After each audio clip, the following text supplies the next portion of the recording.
দর্শক, নাগরিক প্রতিক্রিয়ার একটি বিশেষ এপিসোডে আপনাদেরকে স্বাগত জানাচ্ছি। আজকের বিষয়বস্তু আমরা নির্ধারণ করেছি, যা ইতিমধ্যে আপনারা জেনেছেন।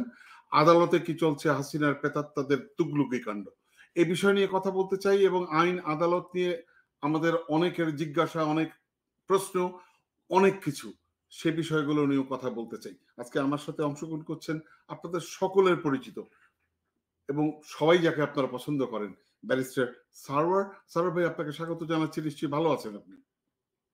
জি, ধন্যবাদ। আমার সাথে অংশগ্রহণ করছেন প্রথমবারের মতো নাগরিক টিভির পর্দাতে barrister Ujjwal Bhowmik, advocate, Bangladesh supreme court. Ujjwal দা, আপনাকে স্বাগত জানাচ্ছি আজকের আমাদের নাগরিক প্রতিক্রিয়া। জি, আপনাকে ধন্যবাদ। আমার সাথে আরো অংশগ্রহণ করছেন আমাদের নিয়মিত আলোচক এবং আপনারা সবাই চেনেন, রাজনৈতিক আলোচক এবং গবেষক এম জে আবেদিন। জয়নাল ভাই, আপনাকেও স্বাগত জানাচ্ছি। নিশ্চয়ই আপনি ভালো আছেন? জি, থ্যাংক ইউ। আসসালামু আলাইকুম, ভালো আছি। দর্শক, আজকে মূলত আমরা বেশ কিছু আইন গত বিষয় নিয়ে কথা বলতে চাই এবং বিশেষ করে আদালতের বিষয়গুলো, আইনি বিষয়গুলো নিয়ে কথা বলতে চাই এবং এই 5ই আগস্টের পরবর্তী যে বাংলাদেশ, যেটাকে আমরা বলছি নতুন বাংলাদেশ, যেই নতুন বাংলাদেশের স্বপ্ন নিয়ে এই 1.5 থেকে 2,500-1,500-এর উপরে মানুষ, ছাত্র জনতা তাদের জীবন উৎসর্গ করেছে এবং সেই সঙ্গে অনেক হাজার হাজার ছাত্র জনতা যারা তাদের অঙ্গহানি হয়েছে, যারা অন্ধত্ব বরণ করেছে, তাদের স্বপ্ন, তাদের আকাঙ্ক্ষা বাংলাদেশকে আমরা বিনির্মাণ করতে পারছি কিনা।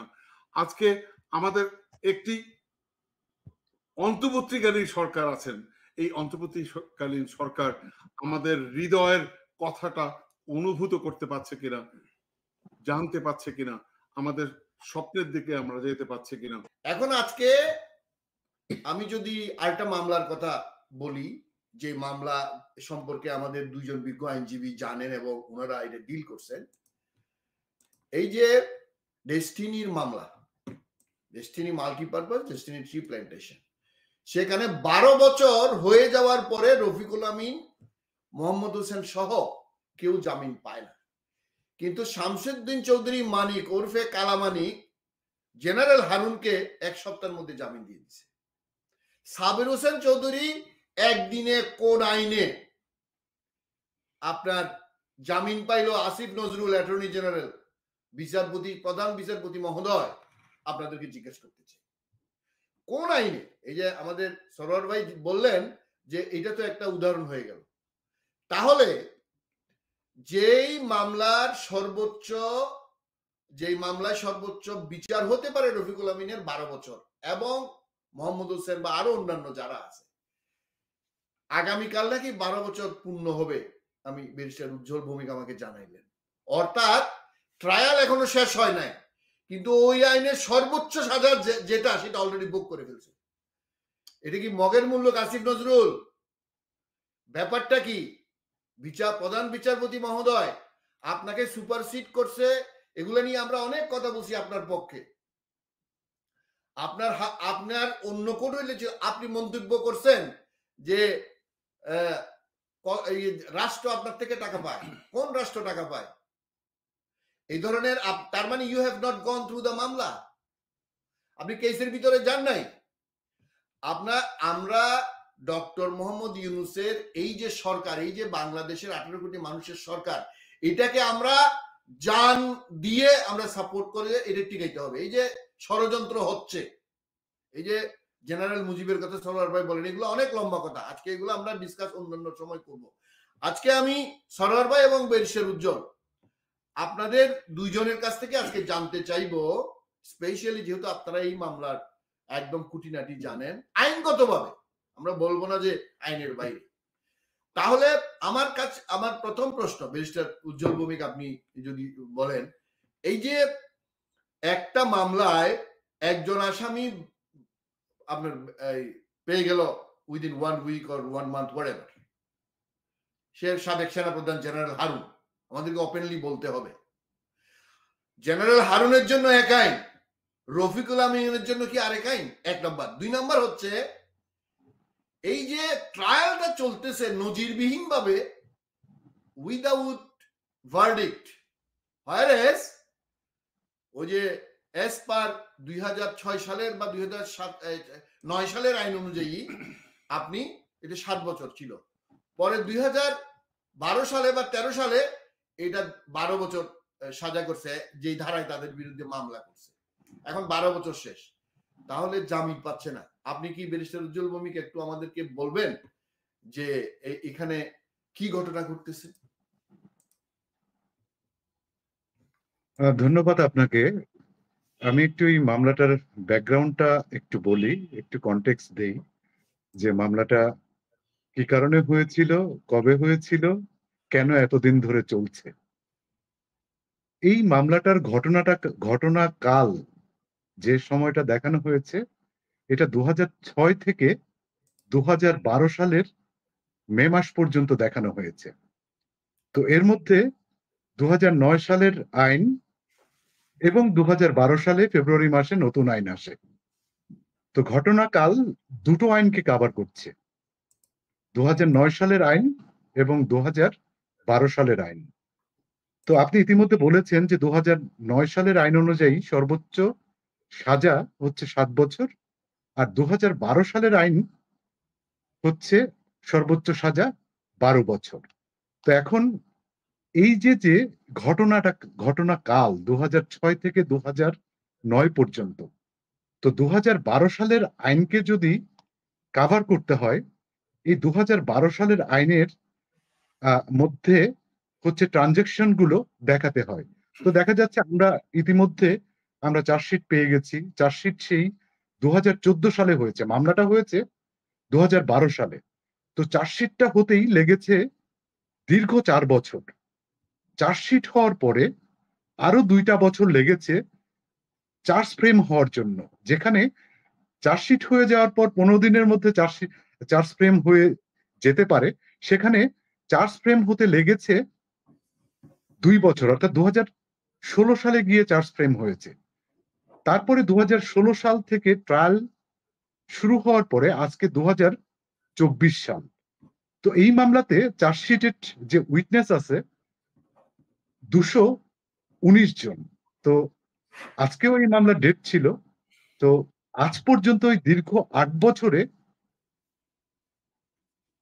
সাক্ষী হয়েছে মাত্র 137 জন। এখনো প্রায় শতাধিক উইটনেস এক্সামিন করা বাকি। তো এই যে 2012 সাল থেকে 2024 সাল পর্যন্ত একটা মানি লন্ডারিং মামলা, যেখানে এই মানি লন্ডারিং মামলার ট্রায়ালটা হয় হচ্ছে একটা স্পেশাল ট্রাইব্যুনালে, যে এই দীর্ঘ 12 বছর ধরে যে মামলা চলা, এটা একেবারে নজিরবিহীন। যে এত লম্বা ট্রায়াল আমার মনে হয় না বাংলাদেশের ইতিহাসে, যে 12 বছর ধরে একটা মামলা চলা এবং সর্বোচ্চ সাজা পেরিয়ে যাওয়া, অর্থাৎ একজন আসামি তার সাজা হওয়ার আগেই সাজার পরিমাণ খেটে ফেলা। আপনি বলছিলেন যে আইনে ডিফারেন্সিয়েট করার সুযোগ আছে কিনা, যে এই মামলাতেই 2 নম্বর যে আসামি ছিলেন লেফটেন্যান্ট জেনারেল হারুনুর রশিদ সাহেব, ইনি 1 সপ্তাহ 2 সপ্তাহের মধ্যেই বেল পেয়ে গেছেন শুরুর দিকে 2012 সালে। আর রফিকুল আমিন সাহেব আজ 2024 সাল, দীর্ঘ 12 বছর ধরে ট্রায়াল শেষ হয়নি, ইতিমধ্যে 12 বছর, এই কালকে 12 বছর শেষ হয়ে যাবে। এটা ক্যালেন্ডার ইয়ার, অর্থাৎ একেবারে 12 মাসে বছর ধরে 12 বছর হচ্ছে কালকে শেষ হয়ে যাচ্ছে। তো এই আমাদের ক্রিমিনাল জুরিসপ্রুডেন্সে যে কথাটা আছে, যে একজনকে আনটিল তাকে গিলটি প্রুভ করার আগে তাকে কিন্তু দোষী সাব্যস্ত করা যায় না। এজন্যই ক্রিমিনাল জুরিসপ্রুডেন্সে একজন অপরাধীকে আসামি বলা হয়। অপরাধী বলা হয় যখনই ট্রায়াল শেষে তাকে সাজা বা দণ্ড দেয়া হয়।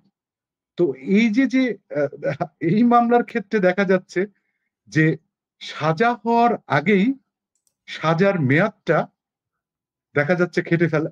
আমরা দেখতে পাচ্ছি যে এটা কেটে ফেলেছেন। তো এটা এটা এটা একটা নজিরবিহীন ঘটনা যে সর্বোচ্চ সাজা যেখানে 12 বছর, সেখানে 12 বছর পার হয়ে যাচ্ছে, এখনো রফিকুল আমিন সাহেব বেল পাচ্ছেন না। এটা এটা আমাদের হচ্ছে আমরা খুবই এটা আমরা মর্মাহত, যেখানে মামলার হচ্ছে সাক্ষী প্রমাণের উপর ডিপেন্ড করবে হচ্ছে তার সাজা হবে কিনা। তো সেটা তো হচ্ছে সাক্ষী এই দীর্ঘ 8 বছর ধরেও দুদক সাক্ষীগুলো শেষ করতে পারছেন না। আমাদের প্রত্যেকটা ডেটে আমাদেরকে হচ্ছে পার্সু করে করে হচ্ছে সাক্ষীগুলোকে নিতে হচ্ছে। সাক্ষীগুলো দেখা যাচ্ছে সেই 12 সালের ঘটনা, অনেকে রিটায়ারমেন্টে চলে গেছেন, সাক্ষীগুলো আনাও দুরূহ হয়ে যাচ্ছে। তো আমরা এর মধ্যে একটা কথা আমি বলি যে 2-3 বার আমাদের অনারেবল হাইকোর্ট ডিভিশন এবং অনারেবল অ্যাপেলেট ডিভিশনও হচ্ছে এই মামলাটা ডিরেকশন দিয়েছেন যে এটা 1 বছরের মধ্যে 6 মাসের মধ্যে শেষ করার। তো তারপরেও এটা সম্ভব হচ্ছে না। তো এটা এটা এটা আমাদেরকে মর্মাহত করছে। এবং আমি আপনাকে একটু থামাবো মিস্টার ভৌমিক। এই যে আপনি বললেন হাইকোর্ট এমনকি সুপ্রিম কোর্ট মানে অ্যাপিলেট ডিভিশন পর্যন্ত ডিরেকশন দিয়েছে যে 1 বছরে শেষ করো, 6 মাসে শেষ করো।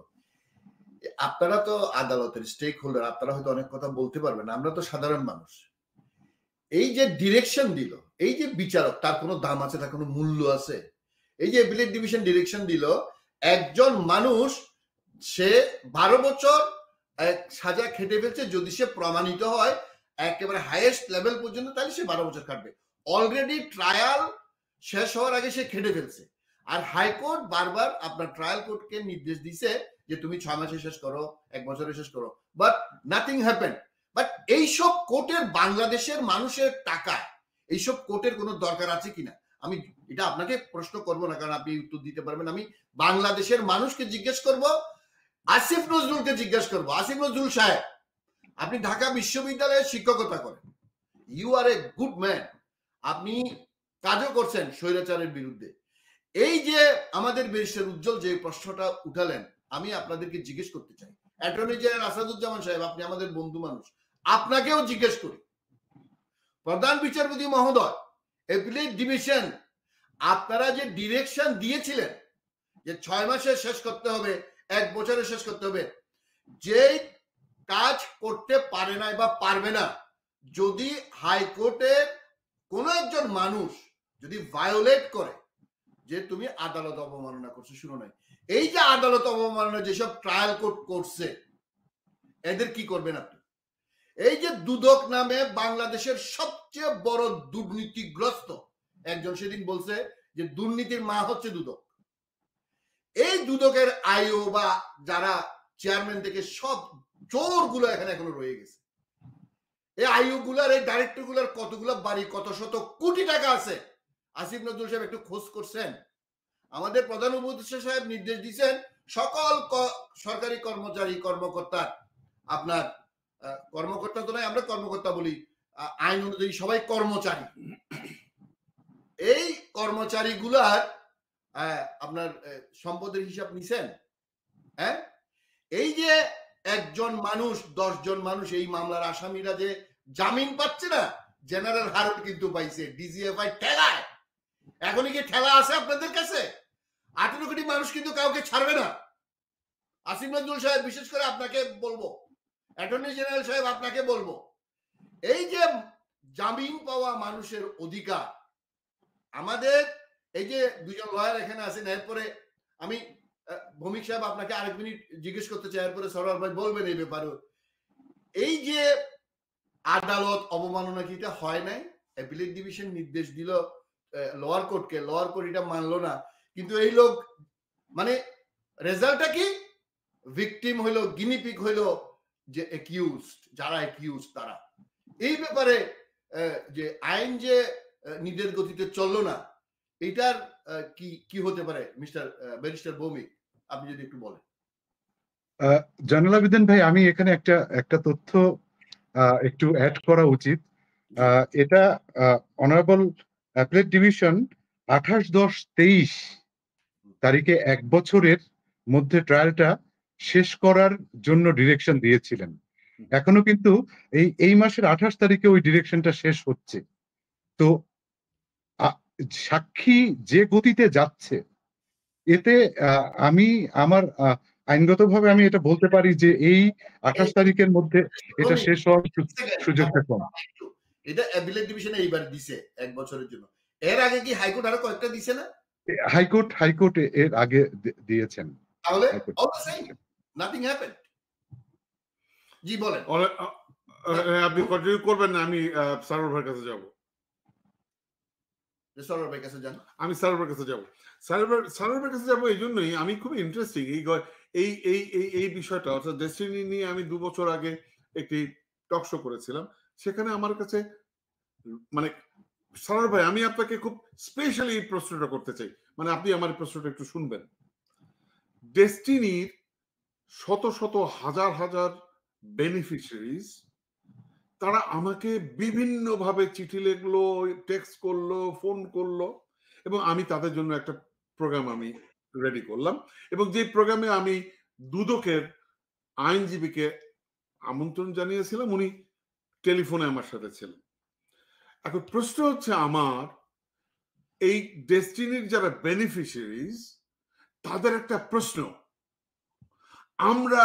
আমরা হচ্ছি ক্ষতিগ্রস্ত যদি হই, যে হ্যাঁ ঠিক আছে ডেস্টিনি আমাদের ধ্বংস করেছে, ক্ষতি করেছে, হোয়াটএভার, আমরা কেউ অ্যাপ্লিক্যান্ট না, আমরা কেউ অভিযোগকারী না, আমরা কেউ ডেস্টিনির বিরুদ্ধে অভিযোগ করি না। ডেস্টিনির বিরুদ্ধে অভিযোগ করলো কে? এটাকে এখানে হচ্ছে আমি আপনাকে প্রশ্ন করি, কালো বিড়াল। উই দ্য কালো বিড়াল?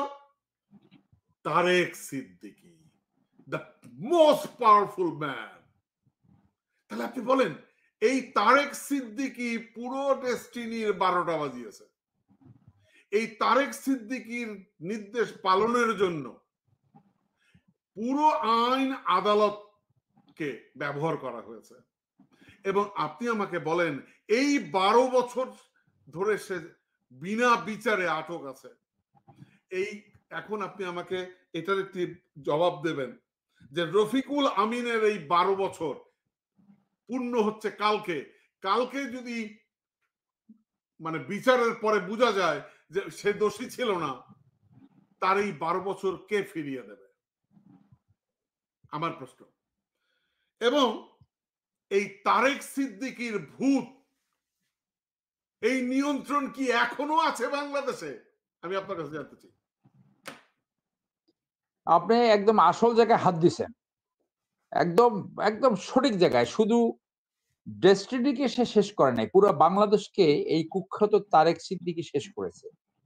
এবং যতটুকু আমরা জানতে পেরেছি, সে পতিত শেখ হাসিনার সাথে একই ফ্লাইটে ইন্ডিয়া পালিয়ে গেছে। আজকে আপনি এই সাবের হোসেন, মান্নান, অন্য যাদেরকে ধরছেন, কারো বিচারের দরকার ছিল না। ওপেন জায়গায়, সরোয়ার্দী উদ্যানে অথবা যে কোনো স্টেডিয়ামে একজনের যদি বিচার করা হতো তারেক সিদ্দিক, তাহলে দেশটা হয়তো 100 বছরের জন্য বেঁচে যেত, আর কোনদিন এরকম হতো না। যা কিছু বাংলাদেশে হয়েছে, দেশ বিক্রি থেকে শুরু করে ইন্ডিয়ান অঙ্গরাজ্য প্রতিষ্ঠা করা, ইন্ডিয়ান 15 লক্ষ লোক বাংলাদেশে কাজ করা, বাংলাদেশের পোর্ট ব্যবহার করা, বাংলাদেশের ল্যান্ড ব্যবহার করা, বাংলাদেশের রাডার সিস্টেম সৃষ্টি করা, বাংলাদেশে মাদ্রাসা বোর্ডে কে চেয়ারম্যান হবে সেইটাও নির্ধারণ করে দিয়েছে। এই সব কিছুর মূল হতে হলো এই কুখ্যাত তারেক সিদ্দিক। ওরকে ধরে তাকে ওপেন চসেস্কুর মতো বিচার করে তারপরে তার ব্রেন রিসার্চ করা উচিত ছিল যে তার ব্রেনে কি আছে, যে একটা লোক কি করে এত দেশবিরোধী, এত জনবিরোধী হতে পারে। আমি এই প্রসঙ্গকে বলে রাখি যে বাংলাদেশের সেনাবাহিনীতে যে officer recruitment process, officer এনরোলিং process, এইটাকে দ্রুত রিভিউ করা দরকার। 3টা জায়গায় রিভিউ করতে হবে। নাম্বার 1, ইন দ্য সিলেকশন প্রক্রিয়া, যখন আইএসএসবির মাধ্যমে সিলেক্ট করা হয় সেইখানে এইটাকে রিভিউ করতে হবে। ডিউরিং ট্রেনিং, মিলিটারি একাডেমিতে যে ট্রেনিং হয়, এবং ডিউরিং সার্ভিস টাইম।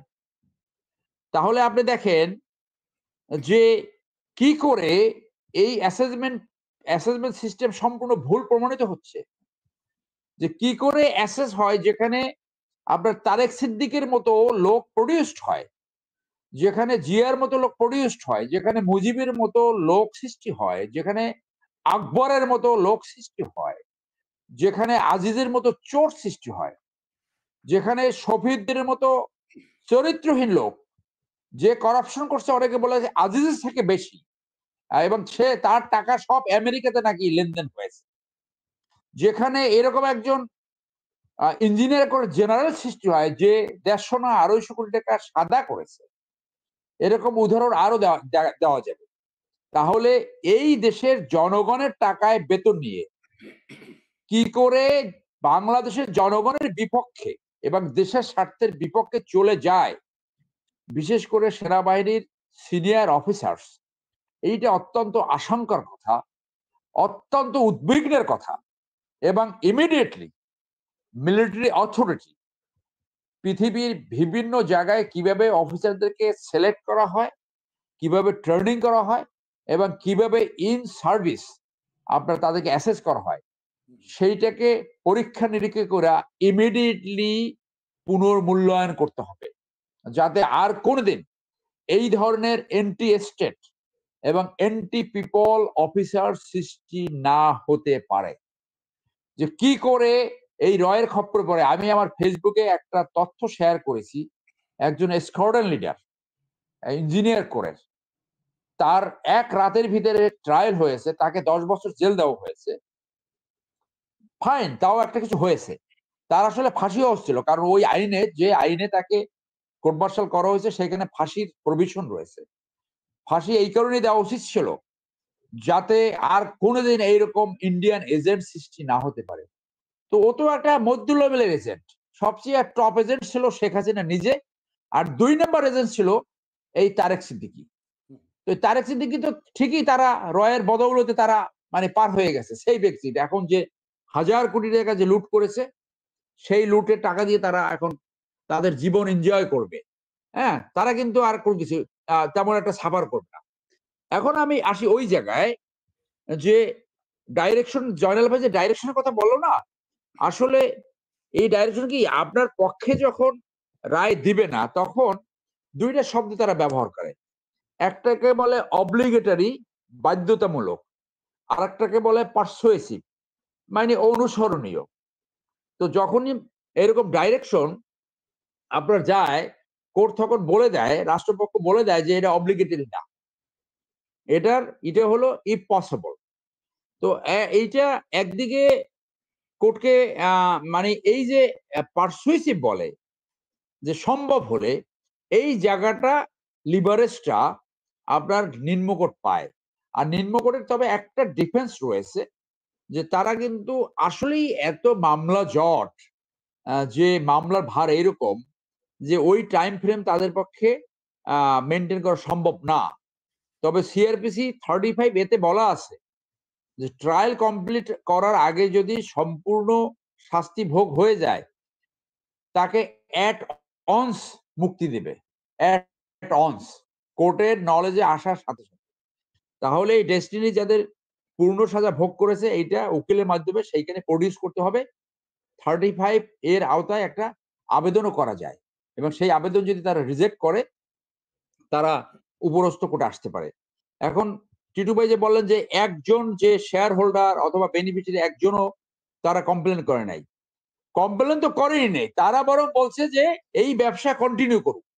এখন ওই যে আপনি একটা অংশ বলছে তারেক সিদ্দিকী, ওই যে তারেক সিদ্দিকী আমার ব্যক্তিগত নলেজ আছে, জয়নাল ভাই জানবে, আমি মিনিমাম এই ডেস্টিনির 10 জনকে আমি লিগাল সাপোর্ট দিয়েছি, মতামত দিয়েছি, আর 2 জনকে ডাইরেক্ট রিপ্রেজেন্ট করেছি।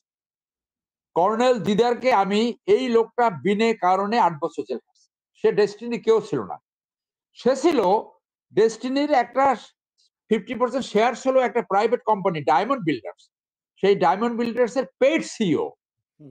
সেই লোকটাকে 8 বছর জেল খাটাইছে, জামিন হয় না, আমি তারপর অনেক কষ্ট করে তাকে জামিন করাতে পারছি, জাজমেন্ট হওয়ার বছরখানে আগে।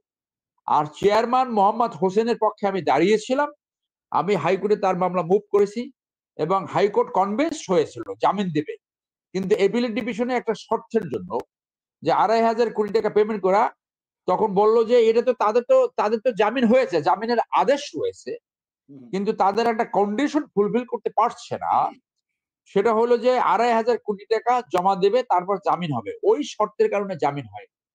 এরপর তারা এই বিপ্লবের পরে আরেকবার মুভ করেছিল, কাকে দিয়ে আমি জানি না, খবরে দেখলাম তাদের জামিন হয়নি। এইখানে কিন্তু আমার স্বৈরাচারের ভূত আছে বলে মনে হয়। তো আমার নলেজে রয়েছে যে এইখান থেকে 150 কোটি না 200 কোটি টাকা তারেক সিদ্দিকী নিয়েছিল একটা জমি বিক্রি করার কথা বলে। সেই জমিও দেয় নাই, টাকাও ফেরত দেয় নাই। যেহেতু টাকা ফেরত দিবে না, সেই জন্য যে তাকে ঢুকিয়ে দাও। এই যে ঢুকিয়ে দিয়েছে, যখনই কোনো এইটা জামিনের প্রসঙ্গ আসছে, তখনই ওইখানে এনএসআই অথবা ডিজিএফআই অফিসারকে দিয়ে ওখানে ওই সংশ্লিষ্ট বিচারককে বলছে এর জামিন দেওয়া যাবে না। যার জন্য আপনি পৃথিবী না, মঙ্গল গ্রহ থেকেও যদি আপনি লয়ার আনতেন তাও জামিন হতো না। বেগম জিয়ার কেসে যেটা হয়েছে, যে আওয়ামী লীগ একসময় বলতো না যে কি তার লয়ার জামিন করতে পারতো না, আমরা কিন্তু এটা বলেছি যে পৃথিবীর আপনি যে কোনো জায়গা থেকে লয়ার নিয়ে আসেন তার জামিন হবে না, কারণ এটা হলো ফ্যাসিস্ট সরকারের সিদ্ধান্ত। এটা কোর্ট হলো আপনার পলিটিক্যাল ইনস্ট্রুমেন্ট হয়ে গেছিল অপোজিশন এবং বিরোধীদেরকে শাস্তি দেওয়ার জন্য, তাদেরকে নির্যাতন করার জন্য, তাদেরকে অপশাসন দুঃশাসনে আপনার ভরিয়ে দেওয়ার জন্য, এইগুলা সেটা ছিল। যার জন্য আপনি কোনো লয়ার ফায়ার দিয়ে ওগুলো হতো না। সো এই পয়েন্ট অনেকবার আমরা বলেছি, কিন্তু দুর্বৃত্তরা যেভাবে কথা বলে তারা তো সেইভাবে কথা বলবে। সেকেন্ড যে কথাটা, এইখানে ওই যে ছিল না অর্থমন্ত্রী 2009 আওয়ামী লীগের মাল আব্দুল্লাহ মাল মুহিত যে মারা গেছে, সেই মাল এই ডেস্টিনির কাছ থেকে তাদের একটা টি গার্ডেন ছিল, সেই টি গার্ডেনের অর্ধেক শেয়ার তার মেয়েকে লিখে দিতে হচ্ছিল। তখন সে বলছে ঠিক আছে, ডেস্টিনির কর্তৃপক্ষ বলেছে যে আপনি কিনেন, কোনো অসুবিধা নাই, কিন্তু বাজার মূল্য তো দিবেন, বাজার মূল্যের চেয়ে একটু কম দেন, 10% 20% কম দেন, কিন্তু ফ্রি, মানে ফ্রি নেবে। অর্থাৎ উনি এই মালের মেয়ে বইলেই তাকে অর্ধেক লিখে দিতাম। তার মানে হলো এই যে মাফিয়া তন্ত্র এবং লুটপাট তন্ত্রের শিকার হয়েছে এই ডেস্টিনি। সো এইটা তো আজকে এই আসিফ নজরুলের জানার কথা। আজকে কেন এপিলেট ডিভিশন থেকে তার জামিন হলো না? এবং এই 12 বছর পূর্ণ হয়েছে, এটা তো কালকে বন্ধ।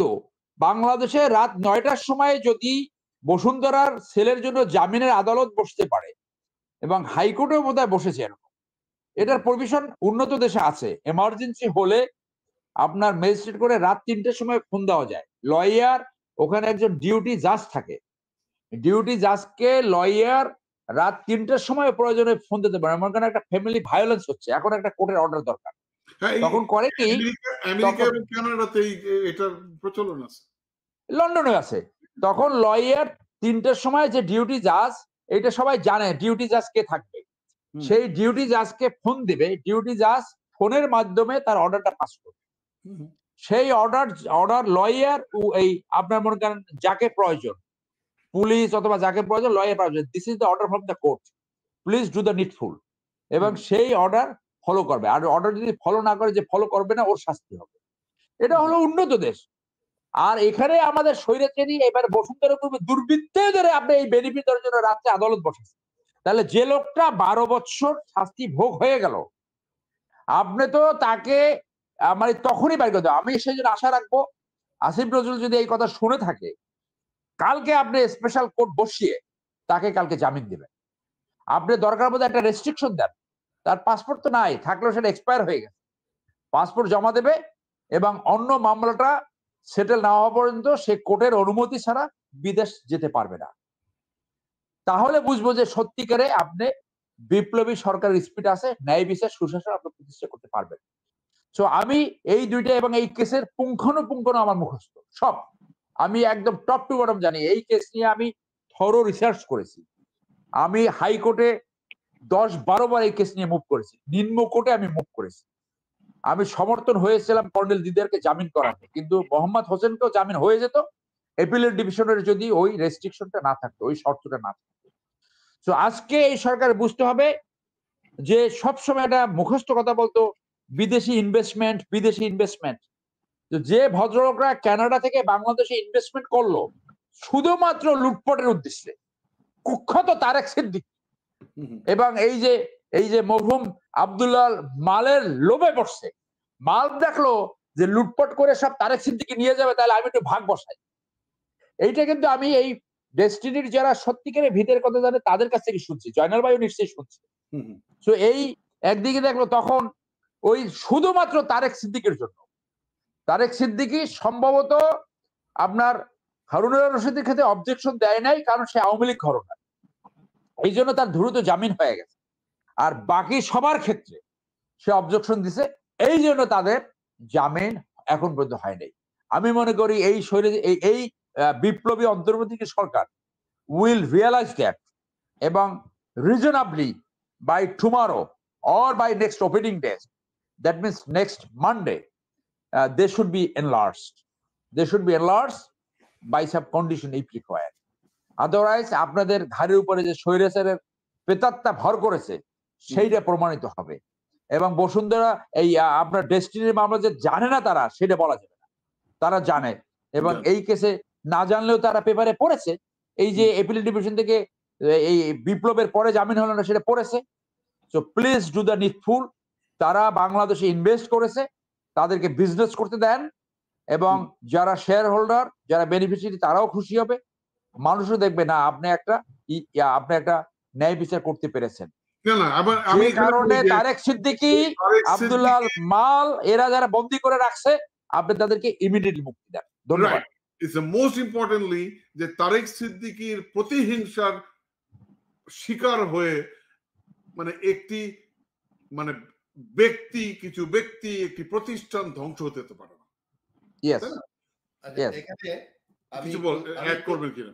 আমি একটু অ্যাড করতে চাচ্ছি। আমি অ্যাড করব 2016 সালে রফিকুল আমিন সাহেবের বেল কিন্তু দেয়া হয়েছিল হাইকোর্ট থেকে। ওখানে দুটো গ্রাউন্ডে হচ্ছে বেলটা দেয়া হয়েছিল। সারার ভাই একটা গ্রাউন্ড বলেছেন যে কোনো প্রতারিত ব্যক্তির কোনো অভিযোগ নেই এবং কোনো প্রতারিত ব্যক্তিকে চার্জশিটের সাক্ষী হিসেবে রাখা হয়নি, এবং এই 137 জন সাক্ষী হয়ে গেছে, একজন প্রতারিত ব্যক্তিকেও আনা হয়নি। তো প্রথম যে গ্রাউন্ডটা ছিল হাইকোর্টের বেইলের, সেটা হচ্ছে যদি কোনো প্রতারিত ব্যক্তি না থাকে তাহলে প্রতারণা আসে কোত্থেকে, এটা একটা গ্রাউন্ড। আর একটা গ্রাউন্ড যে দুটো মামলা রফিকুল আমিনের সাহেবের বিরুদ্ধে হয়েছিল, একটা হচ্ছে ডেস্টিনি মাল্টিপারপাস সোসাইটি, আর হচ্ছে ডিটিপিএল যেটা এখনো চলছে।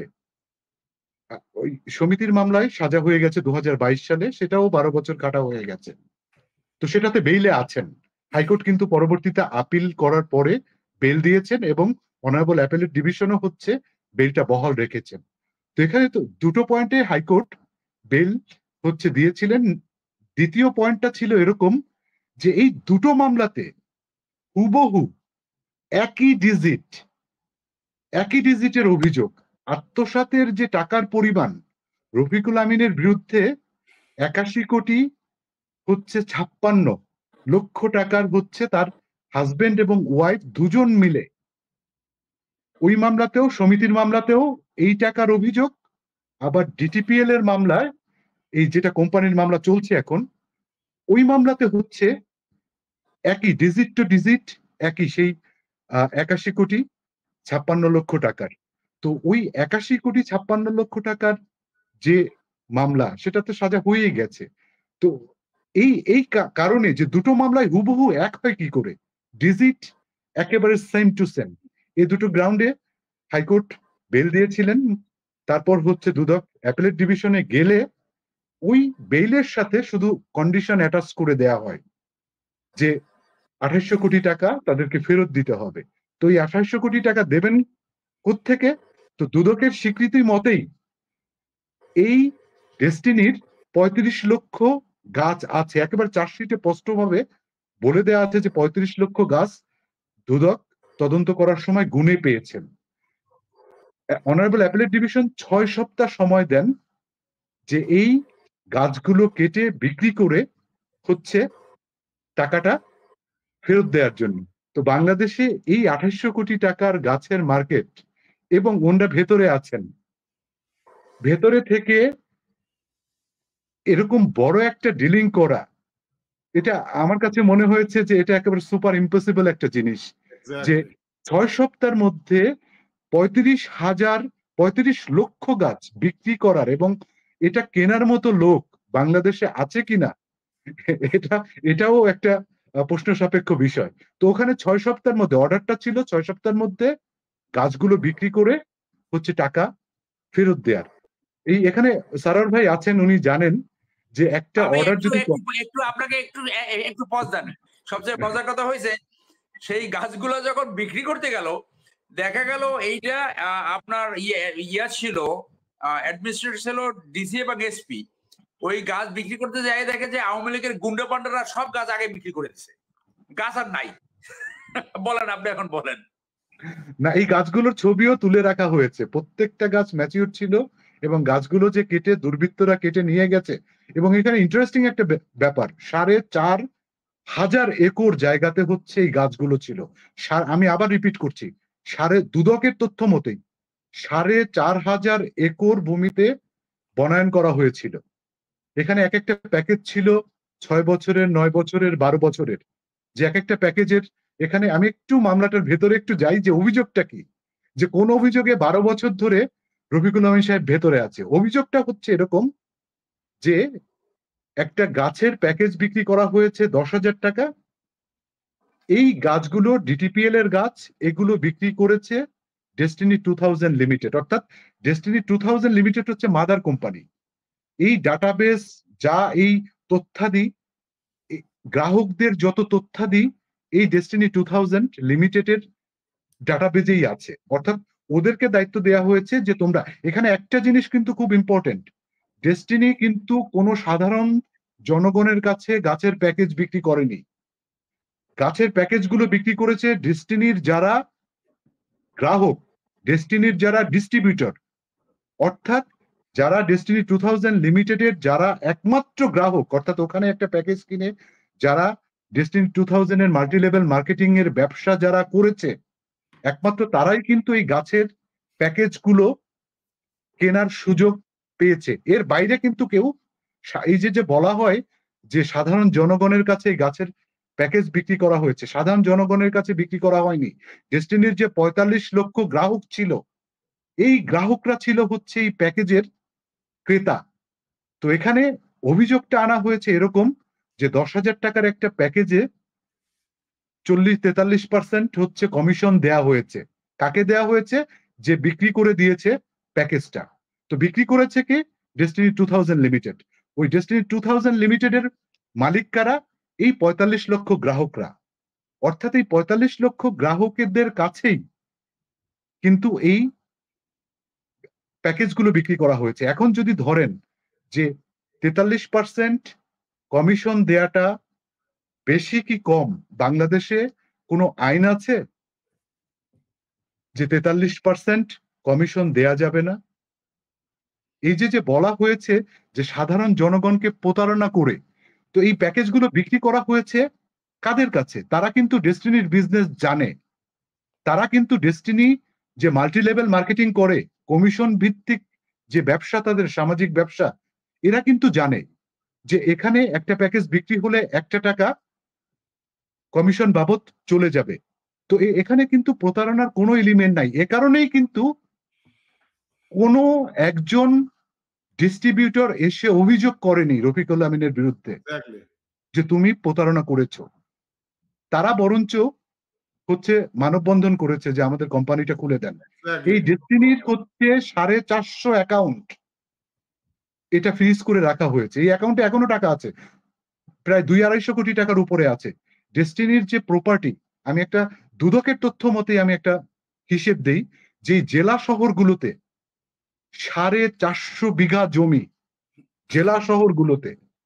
তো এখন যদি এই 450 বিঘা জমির মূল্যায়ন করা হয় কত টাকা, ডেস্টিনি বাজার থেকে কত টাকা ব্যবসা করেছে, দুদকের হিসাব মতে 5,500 কোটি টাকা। এখন এই 4,500 বিঘা জমির মূল্যায়ন করেন এই বর্তমান বাজারে বিভাগীয় শহরগুলোতে।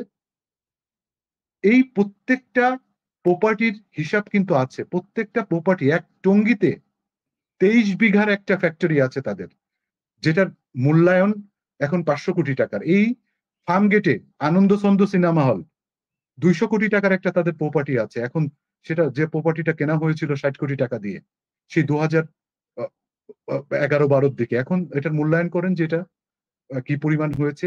যে এই ডেস্টিনির রিসিভার, এই যে গাছের, দেখেন এই গাছের জন্য কোনো রিসিভার নিয়োগ করা হয়নি, যেখানে তদন্ত করতে গিয়ে 35 লক্ষ গাছ পেয়েছে, অথচ এই গাছগুলো যে রক্ষণাবেক্ষণ দরকার এটার জন্য কোনো রিসিভার নিয়োগ করা হয়নি। তাহলে এটা এটা এটা এত অবহেলা, এই যে যে ডেস্টিনির যে গ্রাহকরা যে টাকা ফেরত পাবে কোত্থেকে, এই যে যে গাছগুলোকে যদি যত্ন করা হতো, আজকে কত টাকা, কত কোটি টাকা, কতশো কোটি টাকা হচ্ছে এই গাছ থেকে পাওয়া যেত। তো এখানে এটুকুই বলবো যে এই যে যে মানি লন্ডারিং এর কনসেপ্ট, একটা কোম্পানি থেকে একটা কোম্পানি আর একটা কোম্পানিকে হচ্ছে তার প্যাকেজগুলো বিক্রি করার দায়িত্ব দিয়েছে। তো এটা মানি লন্ডারিং এর যে 27টা সম্পৃক্ত অফেন্স আছে, এটা কোনো একটা অফেন্সের মধ্যে পড়ে না। যে এই যে আরেকটা কোম্পানিকে গাছ বিক্রি করার দায়িত্ব দেওয়া হয়েছে, সেখান থেকে সেই কোম্পানি কমিশন নিয়েছে, এটা মানি লন্ডারিং হয়। মানি লন্ডারিং কখন হবে? অবৈধভাবে যদি টাকাটা হস্তান্তর হয়। আবার ইন্টারেস্টিং আরেকটা তথ্য আপনাদেরকে দেই, যেহেতু আপনারা বৃহৎ পরিসরে কথা বলছেন, মেরিটে যদিও কথা বলা উচিত না, তারপরে এগুলো রেকর্ডের বিষয়। যেখানে দেখবেন যে মানি লন্ডারিং এর স্বাভাবিক যে সংজ্ঞা বাংলাদেশে আছে, যে বিদেশে টাকা পাচার করে দেয়া, এই যে আমরা লাস্টলি যেটা আমরা দেখলাম, অথচ ইন্টারেস্টিংলি দেখবেন যে এই মামলাগুলোতে বিদেশে, এমনকি চার্জশিটেও বলা হয়নি যে বিদেশে টাকা পাচার হয়েছে। এখানে কি হয়েছে? ডেস্টিনি মাদার কোম্পানি, সেখান থেকে যে আয়টা হয়েছে এই সিস্টার কনসার্ন গুলোতে হচ্ছে, সেখানে শেয়ার কিনেছে ডেস্টিনি, ওই শেয়ার হিসেবে ইনভেস্ট করেছেন।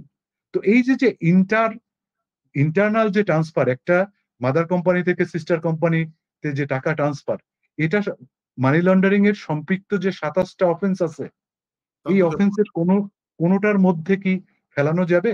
এখানে একটা জায়গাতেই বারবার নক করা হয়েছে যে জনগণকে অধিক লাভের প্রলোভন দেখিয়ে প্রতারণা করা হয়েছে। তো প্রতারিত ব্যক্তিটা কোথায়? আমরা আরেকটা মামলায় যে সাজা হয়েছে, সেখানে একজন প্রতারিত ব্যক্তি এসে সাক্ষী দেয়নি। দুদক বদারই করেনি যে একজন প্রতারিত ব্যক্তিকে তার চার্জশিটে উইটনেস হিসেবে রাখবে। একজন গ্রাহককে চার্জশিটে উইটনেস হিসেবে রাখা হয়নি। তো এটা খুবই অপ্রত্যাশিত জিনিস, যে একটা মামলা একটা মানুষকে বছরের পর বছর বিনা বছরে হচ্ছে তাকে আটকে রাখা, এবং এই ধরনের অভিযোগ, যে অভিযোগ যদি আপনি মানি লন্ডারিং এর ছাঁচে ফেলেন যে কোনগুলো মানি লন্ডারিং, এটা এটা খুবই অনভিহিত পেত। যেহেতু এটা মামলাটা চলছে, আমরা পুরোপুরি মেরিটে না যাই, যে মামলাটা সাজা হয়ে গেছে সেটা নিয়ে তো আমরা কথা বলতে পারি, যে ওখানে ওই মামলাটাতেও কোনো প্রতারিত ব্যক্তিকে দেখানো হয়নি, অথচ মূল অভিযোগটাই হচ্ছে যে ডেস্টিনি জনগণের সাথে প্রতারণা করেছেন। অনেক ধন্যবাদ আপনাকে। আপনি কি জনাল ভাই সংক্ষেপে কিছু বলবেন? আমি একটু সরওয়ার ভাইয়ের কাছে, আমার কিছু প্রশ্ন আছে। আমি এই যে ব্যারিস্টার সরওয়ার এবং ব্যারিস্টার উজ্জ্বল, আপনারা যে দুইজনে বললেন, একজনে মামলার মেরিটের ভিতর গেছেন, একজন পলিটিক্যালি বলছেন। আমি মামলার মেরিটে শুধু দুইটা কথা, এই যে মানি লন্ডারিং প্রতারণা কোনোটাই হয়নি না, হয়নি। এবং সবচেয়ে ভয়ঙ্কর হলো যে 45 লক্ষ লোকের মধ্যে একজনও অভিযোগ তো করেই নাই, সাক্ষীও দেয় নাই। তাইলে দুদক তুই কোন হনু? তুই মামলা করার তোরে কে দায়িত্ব দিছে? জেনারেল তারেক সিদ্দিকী হারামজাদা। আমি এখানে একটু যাই। 78 কোটি টাকা সে, ওই যে জমির কথা বললেন আমাদের সরওয়ার ভাই, সে এই বায়নানামা করছে, রেজিস্টার্ড বায়নানামা করে সে টাকাটা মেরে দিছে। এই যে মেরজান তার যে বাংলাদেশের আর্মি শেষ করছে, বাংলাদেশটা শেষ করছে, গুম খুনের মহানায়ক, যে আয়নাগরের মহানায়ক, এই তারেক সিদ্দিকী। এই তারেক সিদ্দিকী যেটা সরওয়ার ভাই বলছে, এটাতে আমি আর যাচ্ছি না। যে সে পুরো জিনিসটা ডিজাইন করছে, উনি নাইসলি এক্সপ্লেইন করছে। এখন আমার প্রশ্ন হচ্ছে তারেক সিদ্দিকী এবং মাল মুহিত, যেই দুইজন এই মামলার ডিজাইনার এবং এই মামলা, এই যে বিভিন্ন রকমের কোনো প্রতারণা নাই, কোনো মানি লন্ডারিং নাই, কোনো অভিযোগকারী নাই, বাংলাদেশের সরকারের কোনো টাকা নাই, ব্যাংকের কোনো টাকা নাই, কোনো কেউ সাফারার তো নাই, তারা বরং গত 12 বছর যুদ্ধ করছে। এই মামলাটা কেন করছেন, এই মামলার এই মানববন্ধন, মিছিল, মিটিং এবং সম্পূর্ণরূপে এই মামলা থেকে বেরিয়ে তারা নতুনভাবে ব্যবসা করার জন্য 12 বছর ধরে যুদ্ধ করতেছে। আচ্ছা, এখন প্রশ্ন হচ্ছে, আমি 5ই অগাস্টের আগের কথা বাদ দিলাম, প্রধান বিচারপতি মহোদয়, আপনি মনে হয় বাংলাদেশের one of the finest or highly educated একজন পার্সন। আপনি অক্সফোর্ডে পড়ছেন, আপনি টাফট ইউনিভার্সিটি জুরিসপ্রুডেন্সের পিএইচডি করছেন, আপনি ঢাকা বিশ্ববিদ্যালয়ে প্রথম শ্রেণীতে প্রথম হয়েছে, আমরা আপনার প্রোফাইলে দেখলাম। আমার আশ্চর্য লাগলো আপনার পত্রিকায় আপনার মন্তব্য দেখে যে আপনি এই মামলার ভিতরে যান নাই। এই যে আমাদের দুইজন অভিজ্ঞ লয়ার যে কথাটা বললেন, প্রতারণাও নাই, মানি লন্ডারিংও নাই, আপনি বললেন আপনার কাছে টাকা পায় 2800 না 2500 কোটি টাকা দিতে বলছে। যে আপনারা যে কাঠের কথা বললেন, I have visited that plant, জায়গাগুলো এই বান্দরবনে, ওখানে মানে হাতি দিয়ে পর্যন্ত গাছগুলো আনা যাবে না। এই যে অবাস্তব, আমাদের হাইকোর্ট যে কত অবাস্তব, 6 সপ্তাহের মধ্যে আপনার 35 লক্ষ গাছ বিক্রি করতে হবে, 10 বছরও পারবে না, 10 ইয়ার্স লাগবে। ওখানে হাতি ছাড়া গাছ আনতে পারবে না, কিন্তু ছাত্রলীগ যুবলীগ এগুলো কেটে একটাও রাখে না। আমি এখানে আরেকটা কথা না বললে হবে না, এগুলোর রিসিভার হয় নাই, কিন্তু গাড়ির রিসিভার হয়েছে পুলিশ। 145টা না 52টা গাড়ি সব খাই ফেলছে, ঢাকার কমিশনাররা সব গাড়ি খাইছে। আপনি এই যে এই ফার্ম গেটের যে প্রপার্টির কথা বললেন, আপনি দেখেন কি সুন্দর একটা প্রপার্টি ঢাকা শহরের হাটে, এগুলো এখন অসামাজিক কার্যকলাপের হেডকোয়ার্টার হয়েছে, পুলিশ এখান থেকে চাঁদাবাজি করে। হ্যাঁ, তাহলে আসিফ নজরুল বহুত লম্বা লম্বা কথা বলছেন আন্দোলনের সময়, বহুত শিক্ষা মানে মাস্টারি করছে, আপনি তো মাস্টার স্কুল বিশ্ববিদ্যালয়ে। এখন এই যে এইরকম মানে ওই যে বসুন্ধরারে ধরার এখন হেডম নাই, রফিকুল আমিনরা, মোহাম্মদ হোসেনরা, যারা হাজার হাজার মানুষের কর্মসংস্থান করছে, তাদেরকে আজকে 12 বছর ধরে আপনি আটকায় রাখছেন, আওয়ামী লীগ আটকায় রাখছে। এখন আপনারা এটার ব্যাপারে মাথা কামাচ্ছেন না, ব্যাপারটা কি? আমি অবিলম্বে এই যে কালকে শেষ হচ্ছে, দরকার হলে কালকে বসাবেন, বসুন্ধরার চোরের জন্য, আনবীরের জন্য, যদি এই হত্যাকারী খুনির জন্য যদি রাতে আদালত বসাইতে পারেন, রফিকুল আমিন, মোহাম্মদ হোসেনদের মতো মানুষ যারা এই কানাডার মতো দেশ থেকে গিয়ে ইনভেস্টমেন্ট করে, যেটা সরোয়ার ভাই বললেন, এই যে নিজেরা এরকম ডেডিকেশন দিয়ে এতগুলো কর্মসংস্থান আমাদের জিডিপিতে, আমি জানি সর্বশেষ উনি 400 কি 450 কোটি টাকা ট্যাক্স দিচ্ছে, সেই লোকগুলারে জেলখানায় ঢুকাইয়া 12 বছর মামলার সর্বোচ্চ সাজা কাটার পরও দিচ্ছেন না, আপনাদেরকে কিন্তু আমরা ছাড়বো না। বাংলাদেশের মানুষ আপনাদেরকে ছাড়বে না, অবিলম্বে তাদেরকে মুক্তি দিতে হবে। ধন্যবাদ। অনেক ধন্যবাদ আপনাকে। আমি 96 আপনার মন্তব্য নিয়ে শেষ করবো আজকের আয়োজন। আমার ছোট্ট আবার ওই মানে আমার প্রশ্ন, এই ডেস্টিনি বা রফিকুল আমিন তাদের বিরুদ্ধে মিডিয়া ট্রায়াল হয়েছে কিনা, তার কারণ আমরা জানি যে এই 16 বছরে গণমাধ্যম কিভাবে এই ফ্যাসিস্ট শেখ হাসিনার তল্পি বহন করেছে, এবং এই মিডিয়া কিভাবে তারেক সিদ্দিকী নিয়ন্ত্রণ করেছে, এর অনেক উদাহরণ আপনি জানেন, আমার চেয়ে ভালো জানেন। সেটা মিডিয়া ট্রায়াল হয়েছে কিনা, এবং এই শেখ হাসিনা দুর্নীতির মাতা, এই দুদক এখনো কেন পুনর্গঠন করা হয়নি? এই দুটি প্রশ্ন আপনার কাছে জানতে চেয়ে আজকের অনুষ্ঠান শেষ করতে চাই। দেখুন, মিডিয়া ট্রায়াল তো অবশ্যই হয়েছে, কিন্তু মিডিয়া ট্রায়ালের চেয়েও যেটা বড় হয়েছে যে কোর্ট কাছারি একটা ব্যক্তিতে রূপান্তর হয়েছিল, যে যেহেতু এটা তারেক সিদ্দিকীর কেস ছিল, তারেক সিদ্দিকী যখন ইনস্ট্রাকশন পাস করে থ্রু দ্য ইন্টেলিজেন্স, অথবা হয়তো কাউকে না কাউকে ফোনেও বলে দিতে পারে, অ্যাটর্নি জেনারেলকে ফোনেও বলে দিতে পারে, সেই জন্য জামিন হয়। সো মিডিয়া ট্রায়াল হয়েছে এবং তার এই জামিন না হয়ে প্রমাণ করেছে যে বাংলাদেশে ইন্ডিপেন্ডেন্স অফ জুডিশিয়ারি বলতে কিছু ছিল না, ব্যক্তির ইশারায়, ব্যক্তির ওহি না হলে এই মামলাগুলো কেউ জামিন দিতে পারত না। অর্থাৎ যে সেই সময় সুপ্রিম কোর্ট এবং বিচারকে বলা হতো যে Bangladesh Awami league supreme court branch, Bangladesh Awami league Dhaka court branch, এইগুলো বলা হতো। So there is no doubt in that. তো এইটা অবশ্যই হয়েছে এবং সেখান থেকে রিভার্সিং ওভাবে শুরু হয়েছে বলে মনে হচ্ছে না, যে আপনি যে রিভার্স করতে যাবেন, যেটা আমি বলছি কই আপনার রিক্রুটমেন্ট প্রসেস কই, অথবা সেই যে যারা ফেসিস্টের সময় যে কারণে মূলত লুটপটে বাধা দিয়েছে অথবা লুটপটে সাবমিট করে নাই বইরা কিন্তু আপনার আজকে এই রফিকুল আমিন সহ এরা, আমি বলবো বিনে কারণে জেল খেয়েছে, বিনে কারণে। তারা তো তারা কয় টাকায় পারছে। আমি সেই সময় ওই যে মাহবুবে আলম ছিল, যখন মামলা মুভ করতাম তখন সে বেঁচে ছিল, এবং দেখেন তার মৃত্যু কিভাবে হয়েছে। হ্যাঁ, তার নাকি পরিবারও পাশে ছিল না। সো আপনি দেখেন যে এই বাংলাদেশে অ্যাটর্নি জেনারেল যারা ছিল বা বিগত দিনে যারা পারফর্ম করেছে, যে অনেকে একটা ফান করে বলে আর কি, যে এই প্রত্যেকই মানে নাকি অস্বাভাবিক মৃত্যু হয়েছে অথবা একদম ফ্যামিলি লাইফ একেবারে এলোমেলো।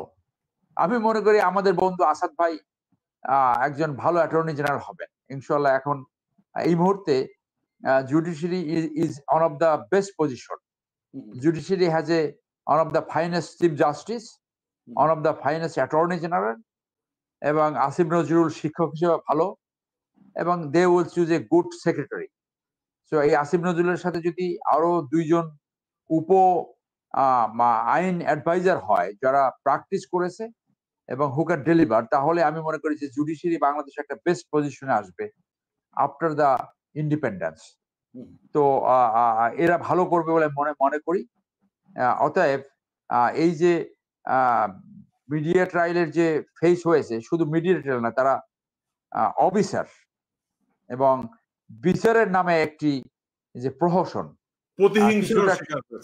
প্রতিহিংসা কিছুটা ক্যাঙ্গারু কোর্টের মতো মানে তারা প্রতিহিংসার শিকার হয়েছে, এতে কোনো সন্দেহ নাই। এবং এটা ডেফিনেটলি বাংলাদেশে ফরেন ইনভেস্টমেন্ট, স্পেশালি এনআরবি, নন রেসিডেন্স বাংলাদেশি যারা আছে, তারা বাংলাদেশে ইনভেস্ট করতে 3 বার হিসাব করবে।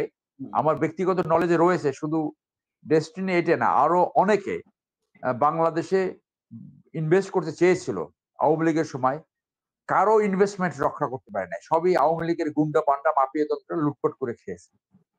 তো আপনি যদি এটা না দেখাতে পারেন যে আমাদের এনআরবি যারা এদেশেরই সন্তান এখন বিদেশে বসবাস করছে, তাদেরকে যদি আপনি প্রোটেকশন, ভালো পরিবেশ দেখাতে না পারেন, তাহলে এই দেশে আমাদের এনআরবিরা ইনভেস্ট করবে না। বিদেশি ইনভেস্টমেন্ট তো অনেক পরের কথা। মুখে যা কিছু বলেন বাংলাদেশে ইনভেস্টমেন্টের ভালো জায়গা, অরেস্ট অফ সার্ভিস, এগুলো সব বুলশিট। এখানে শগুনের মতো অনেক পলিটিশিয়ানরা তাকাইয়ে থাকে যে বিদেশি কারা আসছে, ধরো তাকে, টাকা পয়সা লুটপাট করো। এবং ভবিষ্যতে যে সমস্ত দল ক্ষমতায় যেতে চায়, হয়তোবা ক্ষমতায় যাবে, তাদেরকে এইখান থেকে লেসন লার্ন করতে হবে। প্রথম দেখাতে হবে দলের ভিতরে স্বচ্ছতা রয়েছে, দলের ভিতরে জবাবদিহিতা রয়েছে, দলের ভিতরে গণতন্ত্র রয়েছে।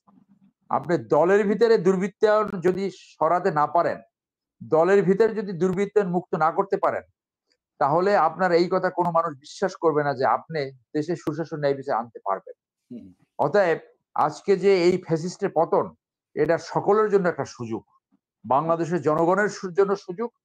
বাংলাদেশে বিরোধী দল যারা নিষ্পেষিত হয়েছে, আমি নিজেও নিষ্পেষণের শিকার, আমি নিজেও অত্যাচারের শিকার, 6 মাস জেল খেটেছি। আমার আর্মি থেকে সমস্ত বেনিফিট আটকিয়ে দেওয়া হয়েছিল।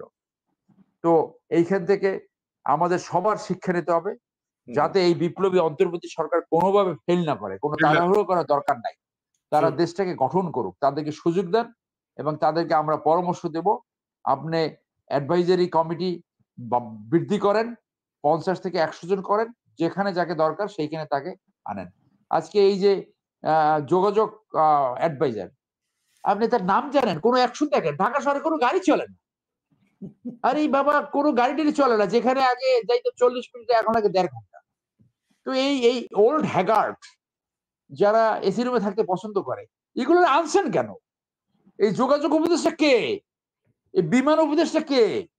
আপনার এই যে আপনার এই অন্যান্য যেখানে থানায় এখনো তো ঘুষ বন্ধ হয়েছে বলে আমার মনে হয় না, জেনুইন কেস নিচ্ছে না, ভূমি অফিসে ঘুষ বন্ধ হয়েছে বলে মনে হয় না। আজকে কাতার, ইউনাইটেড আরব আমিরাত যদি ওয়ার্ল্ড ক্লাস বিমান সংস্থা চালাতে পারে, বাংলাদেশে কেন চালাতে পারবে না? তাদের কি ঘাড়ে মাথা দুইটা নাকি? তাদেরও যতটুকু ব্রেন, আমাদের তো সেই ব্রেন আছে। আপনি সেই লোক খুঁজছেন না কেন? একজন ওয়ার্ল্ড ব্র্যান্ড ঠিক আছে, বাট যারা ডেলিভার করতে পারে তাদেরকে আনছেন না কেন? আর একটা সস্তা কথা বলতেছে, ডিজিটাল সিকিউরিটি আইন বাতিল করতে হবে, যেটা এখন সাইবার নিরাপত্তা আইন। তো আমাদের যারা জেনুইনলি, আমরা যারা এই সাইবার নিরাপত্তা আইনের ভিকটিম হয়েছি, টিটু ভাই আপনিও হয়েছেন, আপনার নামে তো 3 ডজন। আমি যখন একটা মামলা করলাম, আমি যে মামলা করেছিলাম আজকে নঈম নিজামের বিরুদ্ধে, বসুন্ধরের বিরুদ্ধে, সেটা তো জেনুইন মামলা। এক্স্যাক্টলি। আপনি কেস টু কেস করে যেগুলা রাজনৈতিক অপব্যবহার হয়েছে সেই মামলাগুলো বাতিল করে। আপনার এই ডিজিটাল নিরাপত্তা আইন বাতিল, তাহলে মেয়েরা তো ঘর থেকে নামতে পারবে না। এটাকে আপনি এটাকে পরিবর্তন করেন, নাম তো পরিবর্তন করা হয়েছে। এইটা বাদ দেওয়ার আগে আরো যে কালো আইনগুলো রয়েছে, কি কালো আইন আছে, আমি ব্যক্তিগত মনে করি সেই 74-এর যে কালো আইন, সেইটাকে আগে বাতিল করে দেখান যে আপনি বাতিল করতে পারছেন। আপনি এক্সিকিউশন মামলাগুলো বাতিল করেন সিভিল মামলায়। আমরা লন্ডনে পড়াশোনা করেছি, সেখানে তো কোনো এক্সিকিউশন মামলা নাই। আপনি 6 বছর ধরে একটা সিভিল মামলা শেষ করবেন, অর্থনীতির মামলা শেষ করবেন, এরপর এক্সিকিউশনে আরো 6 মাস ঘুরবে। বাংলাদেশে মানুষ কেন কোর্ট ব্যবস্থার উপর আস্থাহীন হচ্ছে? সেই জায়গায় হাত দিচ্ছেন না কেন? আমরা লন্ডনে দেখেছি প্রি অ্যাকশন প্রোটোকল রয়েছে।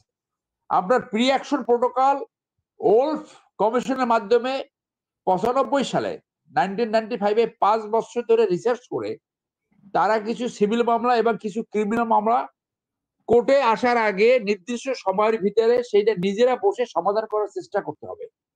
That is pre action protocol. Pre action protocol যদি আপনি সিরিয়াসলি না করেন, নেগলিজেন্স করেন, তাহলে আপনাকে কস্ট পেনাল্টি দেওয়া হবে যে নেগলিজেন্ট করবে। আর কোর্টে যদি কোনো মিথ্যা মামলা হয়, কোনো বিরক্তিকর মামলা হয়, কোনো হ্যারাসিং মামলা হয়, কোনো ভেক্সাস কেস হয়, তাহলে জুডিশিয়াল অ্যাক্টিভিজমের মাধ্যমে সেইটা রাইট এট দ্য বিগিনিং সেইটাকে আপনার খারিজ করে কস্ট পেনাল্টি দিতে হবে। বাংলাদেশে মিথ্যা মামলা কমে না কেন? তো এইগুলা জানবেন কোত্থেকে? এইগুলো তো আপনি সেই ল পড়েন নাই, সেই রিসার্চ আপনি করেন নাই, যার জন্য এগুলো জানেন না। সো আজকে যদি প্রি অ্যাকশন প্রোটোকলের মাধ্যমে এনআই অ্যাক্টের মামলাগুলো আনে, খুব ছোট মামলা, বাংলাদেশে একসাথে 6 লক্ষ মামলা চলে যাবে। আমার যতটুকু শুনতে পারছি 6 লক্ষ নাকি এনআই অ্যাক্টের মামলা। ওই জায়গা তো যাচ্ছেন না, এখন আছেন তদবির করে। আর বাংলাদেশে একটু কোনোভাবে কোনো পাবলিক পজিশনে গেলে মানুষ একেবারে পিঁপড়ের মতো লাইন দেয়, আমার এটা লাগবে, আমার ওইটা লাগবে, আমার ওইটা লাগবে, আমাকে এই পদ বসান। তো তাহলে একটা আইন করেন যে কোনো ধরনের তদবির ইজ ডিসকোয়ালিফাইড, তদবির করলে ডিসকোয়ালিফাইড, যেটা উন্নত দেশে করছে। এই আইনটা করেন না কেন? তো আপনার বিচারপতি নিয়োগের আইনটা দ্রুত করা হচ্ছিল, এখন অর্ডিন্যান্সের মাধ্যমে করবেন। আপনার এই তদবির করলেই ডিসকোয়ালিফাইড, সেটা কেন করছেন না? সেগুলো সেদিকে যাচ্ছেন না, কারণ এখন বোধহয় ওই প্রোটোকলের ঠান্ডা গাড়িবিদের বসছেন, বেশি কুশনওয়ালা গাড়িবিদের আপনি অলরেডি বসে গেছেন, সরকারি বাসায় আপনি ঢুকে গেছেন। রিমেম্বার, আপনার এই আরাম কিন্তু জনগণের পয়সা হচ্ছে। ইফ ইউ ফেইল, তাহলে আপনিও কিন্তু ওই কলাপাতা হবেন, সেইটা আপনি রিমেম্বার করেন। অতএব ওয়ার্ক অ্যাকর্ডিংলি, অ্যাক্ট অ্যাকর্ডিংলি। আপনার অ্যাডভাইজার পরিষদ বৃদ্ধি করেন, শক্তিশালী, সাহসী এবং সৎ মানুষ খুঁজে তাদেরকে দায়িত্ব দেন। আপনি ফেল করলে আমি মনে করি ছাত্র জনতা কিন্তু আপনার বিরুদ্ধে রুশে উঠবে। ধন্যবাদ। অনেক ধন্যবাদ আপনাকে। স্যার ভাই, আমি একটা আপনি মিডিয়া ট্রায়ালের কথা বলছিলেন, একটা ইন্টারেস্টিং তথ্য দেই। এই ডেস্টিনির বিরুদ্ধে মামলা হয় একটা পত্রিকার নিউজের উপর বেস করে। আমি পত্রিকার নামটাও বলে দিচ্ছি, যুগান্তর পত্রিকার একটা নিউজের উপর ভিত্তি করে হচ্ছে এই তদন্তগুলো শুরু হয়। অথচ দেখবেন যে এই যে নিউজটার উপর বেস করে হচ্ছে মামলাটা করা হলো, এই নিউজের যে প্রতিবেদক তাকেও আনা হয়নি, এবং এই নিউজের যে প্রতিবেদনটা, সেই প্রতিবেদনটা পর্যন্ত এই মামলাতে এক্সিবিট করা হয়নি। তো এই মিডিয়া ট্রায়ালের নমুনাটা দেখুন। আমি টিটু ভাই আরেকটা তথ্য শেয়ার করি, এই যেটা এখন বললাম প্রি অ্যাকশন প্রোটোকল এবং জুডিশিয়াল অ্যাক্টিভিজম, আমি এইটা ল রিফর্মস কমিশনের কাছে আমি দিয়েছি ফর্মালি, একদম with a demi official letter, এবং এইটার কপি দিয়েছি আমি মাননীয় প্রধান বিচারপতিকে, এবং আমি এটা কপি শেয়ার করছি ল কমিশনে with attorney general and the president and secretary of the bar, যদিও এখন সেক্রেটারি নাই। আমি আশা করি আমার এই যে ডেমি অফিসিয়াল লেটারের মাধ্যমে আমি যে প্রস্তাব দিয়েছি সেই প্রস্তাব তারা গ্রহণ করবে, তাহলে বাংলাদেশের 80% এই যে মামলা জট কমে যাবে। Just matter of 3 years. আপনার 6 মাস করে ট্রেনিং করাবে, এবং এইটা একটা নির্দিষ্ট সময় 2 বছর অথবা 3 বছর পরে এটা কার্যকরী শুরু করবে। আপনি মিথ্যা মামলাও হবে না, আর আপনার এই মামলা জটও থাকবে না। ধন্যবাদ। অনেক ধন্যবাদ আপনাকে, অনেক ধন্যবাদ উজ্জ্বল ভাই, অনেক ধন্যবাদ সারোয়ার ভাই, অনেক ধন্যবাদ জয়নাল ভাই, আপনাদের সবাইকে। আপনাকেও ধন্যবাদ। আবারও কথা হবে। হ্যাঁ, সবাইকে ধন্যবাদ। জি, আসসালামু আলাইকুম। দর্শক, এই ছিল আজকের আমাদের আয়োজন। আমরা অনেক কথা বলেছি এবং একটি গুরুত্বপূর্ণ কথা আমার মনে হয়, আমি যদিও ভাবছিলাম যে সবাই মিলে আলোচনা করব, সময় নেই, এই কারণে আমি আপনাদের দৃষ্টি আকর্ষণ করে একটি সংবাদের দিকে দৃষ্টি আকর্ষণ করব। আপনারা গত 2 দিন যাবত দেখছেন যে প্রধান উপদেষ্টা ও সেনাপ্রধানের মধ্যে দ্বন্দ্ব, এটা ঘিরে অপপ্রচার চালানো হচ্ছে, এক ধরনের মিথ্যা তথ্য এই ফেসবুকে ভেসে বেড়াচ্ছে। সো দর্শক, আমার মনে হয় যে এই বিষয়গুলো নিয়ে সতর্ক থাকবেন। আমি যতটুকু জানি, আমাদের কাছে যতটুকু তথ্য আছে, এগুলি মিথ্যা, বানোয়াট। এরা এই আওয়ামী লীগের যে হাসিনার ফ্যাসিস্ট পেতাত্তারা এগুলো প্রচার করছে, এবং এখান থেকে সাবধান থাকবেন। আমরা জানি আমাদের দেশপ্রেমিক সেনাবাহিনী, আমাদের দেশপ্রেমিক প্রধান সেনাপতি, উনাকে যতটুকু জেনেছি আমরা, উনি নিশ্চয়ই আমাদের বিশ্ববিখ্যাত ব্যক্তিত্ব আমাদের প্রফেসর ইউনূস সাহেবকে সহযোগিতাই করবেন, সম্মান করবেন। দ্বন্দ্বের কথা তো অবান্তর। দর্শক, ভালো থাকবেন, সুস্থ থাকবেন, আবারও কথা হবে। আসসালামু আলাইকুম।